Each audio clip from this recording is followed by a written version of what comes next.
Okay, so all change again. As you may remember, I have always used Duolingo on an old device. Two different ones over time, but both old. Therefore, I have always been using an older version of Duolingo.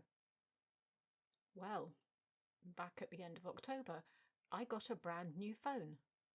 Not the latest model, one from last year, but years newer than what I've been using. The Duolingo's a bit different. I mean, it's still missing the course notes on the less popular courses, but we'll ignore that here. On all 4 of my completed courses, I now only have the daily refresh, which curates what I'm able to revise. I'm not a fan of this, in general, because I want to revise specific things at specific times, but I guess I'll get used to it. What I hate about it, though, and I do mean hate, is that you are forced, on courses that support it, to trudge your way through 2 stories. I have no use for these, at all.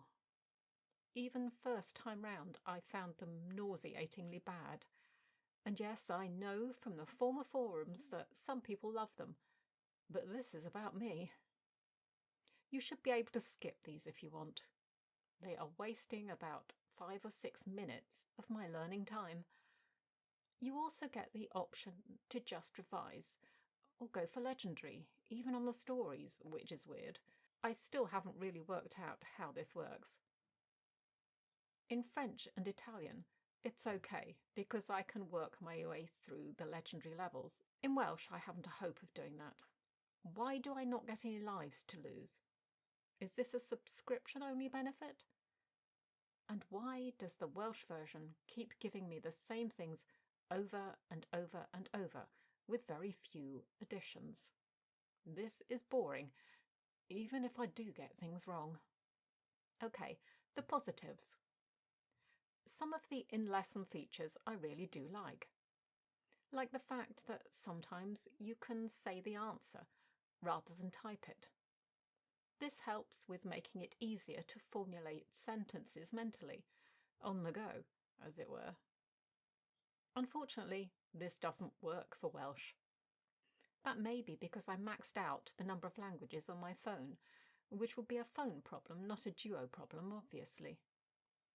I like that you can also have listen only on some of the repeat exercises. I also like that you can have the word prompts or not for many exercises. And I like some of the later exercises in a batch where you have a scenario written out that you have to find the corresponding text to. So, Spanish. I had already decided to and started doing the English to Spanish course because I felt that I really hadn't covered enough vocabulary and grammar in the Italian to Spanish course, even though I can still read in the language. The problem is I have difficulty composing sentences because it hasn't really stuck that well, even though some things are interfering with my Italian quite aggressively. Those are individual words, though.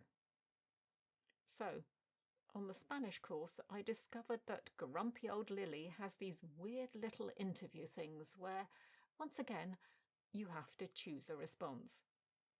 Again, these are fine, if a little slow, and add some variety to the proceedings. But at the moment, I'm only doing about 2 of the steps on the path, and then jumping to the end of a section, because it's still the really easy stuff. But there's definitely a greater amount of vocabulary being taught here. So, do I prefer the up-to-date app or the old app? They both have their advantages.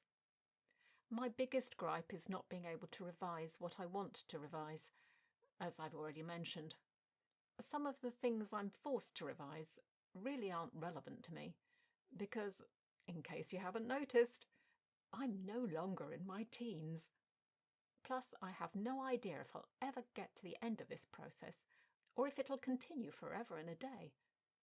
I mean, if I'm completing a legendary level, there are only a certain number of those, so I guess I will reach the end at some point. We'll see.